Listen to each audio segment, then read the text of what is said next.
Hello, everyone. Welcome to the 10th annual London Bookshop Crawl weekend. This is going up the day before the weekend starts because we're really excited to be kicking things off with a bit of an extra special thing for you all on YouTube. We have some wonderful booksellers from Skoob Books who are going to tell us about some of the ephemera that they find in their secondhand books that they sell.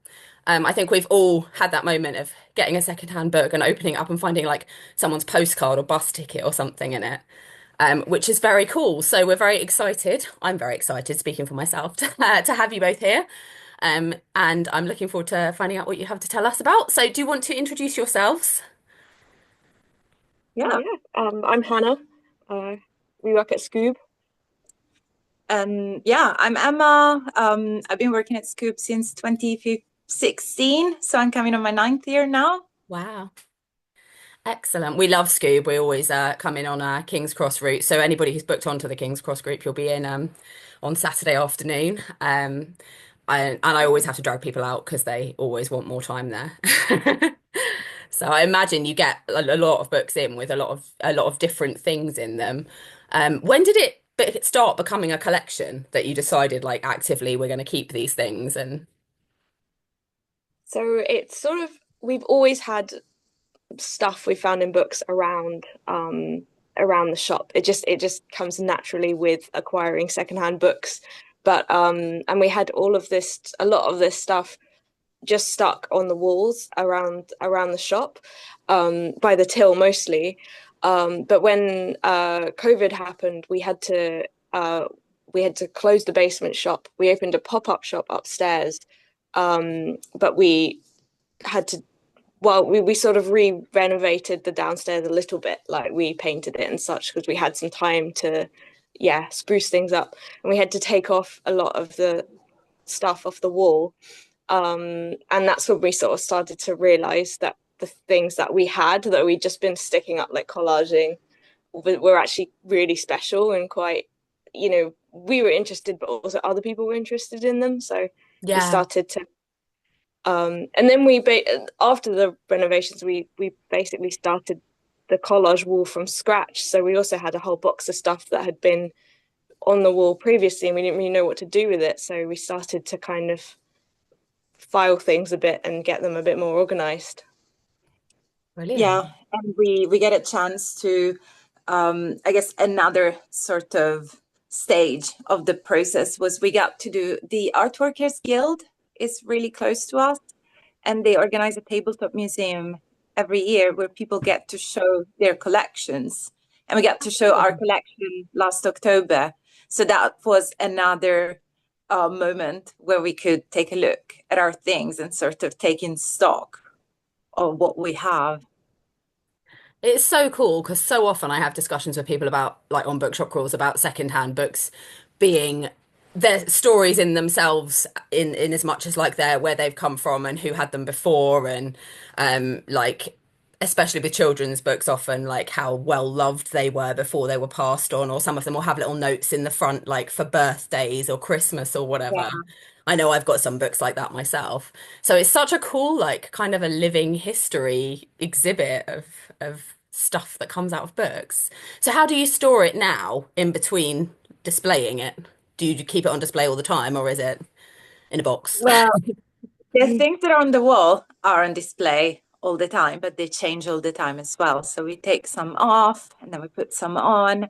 The things that are archived, they're in a box, they're in a big box. So we have one box of unsorted things that we have to sort out at any time, and then one box of sorted out things that are divided in categories. So we have ticket stubs, we have postcards, we have correspondence, Photos. Yeah. yeah. Christmas cards. Yeah. It's so cool. Do you have favorite things that are in the collection? Like, can you tell Yeah, us about them? Show us them. we were gonna tell you one each. Yeah. Yep. So Hannah, you go. So this one, my favorite one changes all the time, but today my favorite one is this is a really old bookmark that we found in a book of household surgery that was published. It must have been published in sort of the 1900s, I imagine, something like that, maybe. Yeah, it was 1850s. 1850s, yeah. Wow. But it feels, I don't know what it's made of. It feels strange, but it's advertising viper venom, and it's actually Burroughs Wellcome and Co, which I think is something to do with the Wellcome Foundation, which is round on Euston Road, and it's Stipven Russell viper venom, which Wow. would have been used. I think we looked it up, and it was used to stem bleeding. So yeah. That is very cool. And it's cool that you get the context because it's like it's a nearby institution and it Yeah. was in a household surgery book. So sometimes you get these things. Yeah. But mine is Very really cool. stupid.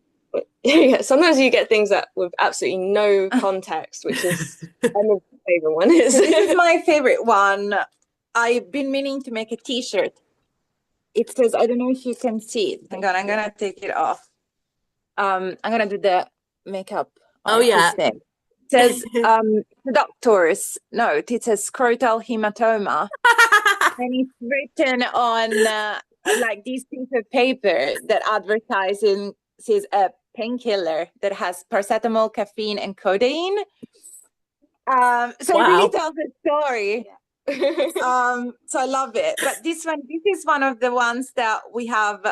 This was never on our wall, as far as I can tell, but we have no context for. We don't remember where it came from. And I guess that's one setback of our archival system that we don't really record.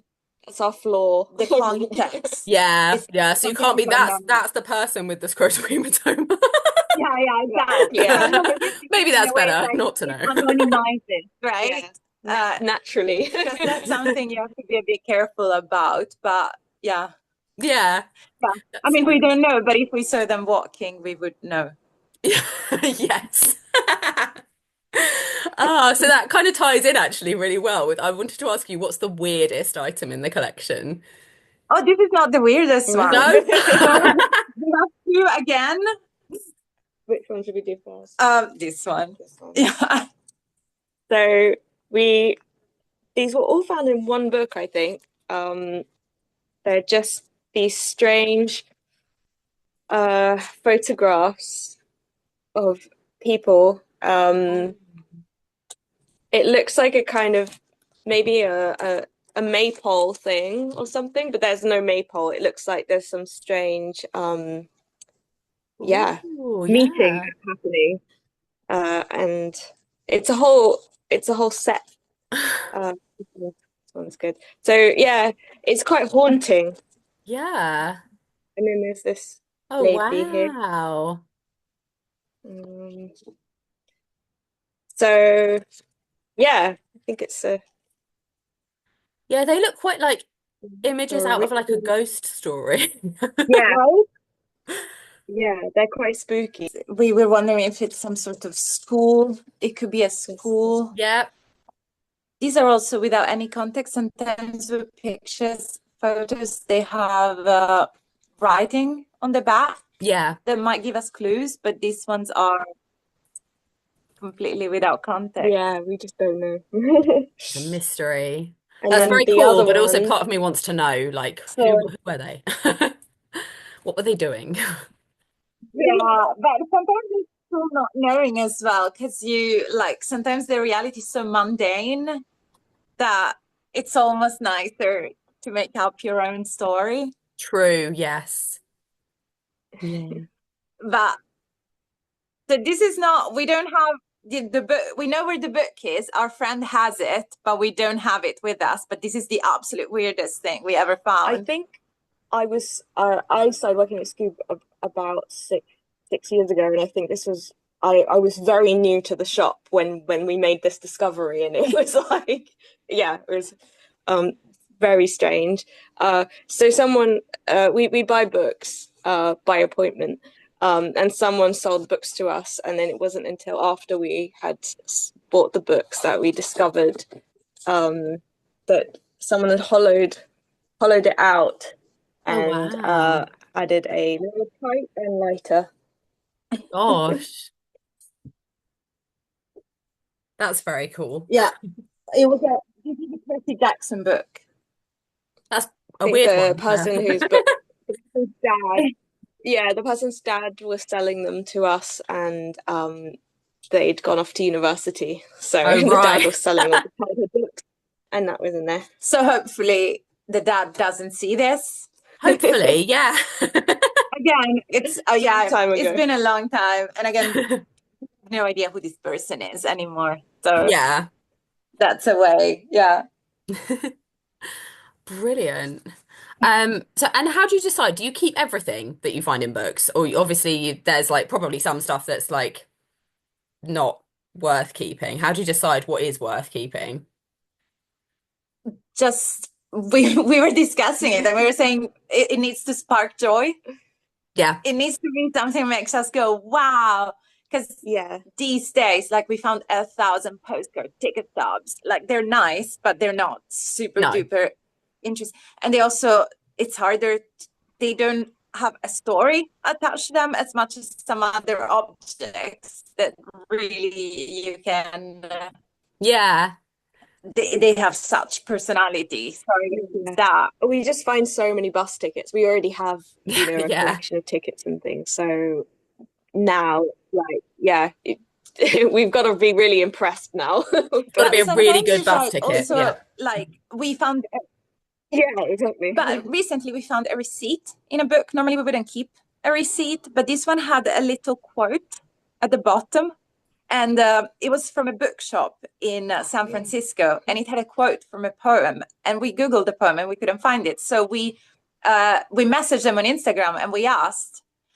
And they didn't remember, but they asked someone who had worked at the bookshop for a really long time who remembered. It was a local poet.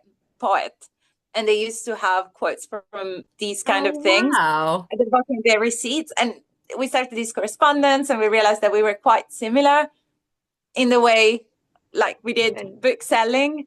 And How now we have it cool. framed in the shop.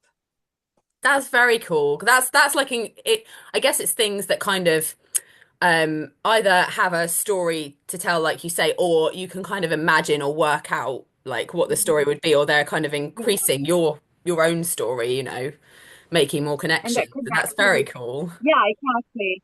Yeah. Amazing. So if people come into the shop, are they able to like see they're able to see the things that are on the wall? yeah, Are they able to Yeah. like ask to see other things or like if it's something they're interested in? I know you did for one of our groups that Mhm. came in. But are people able to just do that if it's something that interests them and they want to know more about the cool stuff you have? Yeah, definitely. absolutely. Yeah, If yeah. if we're in the Amazing. shop, we'll Yeah, answer. If we're in the fantastic. shop, So we this have a is this is like microphone up. your special project, the two of you, or Yeah. other staff members involved. Well, everyone's involved in the sense that everyone Everyone is enthusiastic Yeah. about it. can And find stuff. Yeah, our boss is really great in that he understands the value of this and lets us take a little bit of shop time to Oh, do this, great. like in the interview today, and to archive the findings because it's such a tradition Yeah, it's very cool. for It's a very coul thing to do. And thank you for telling us more about it. And yeah, I hope this is a great London Bookshop Crawl weekend for you all. And thank you, as always, for yeah. being so supportive of it and being such great parts of it and for speaking to me today. Yeah, thanks for thank, having us. thank Thanks so you. much.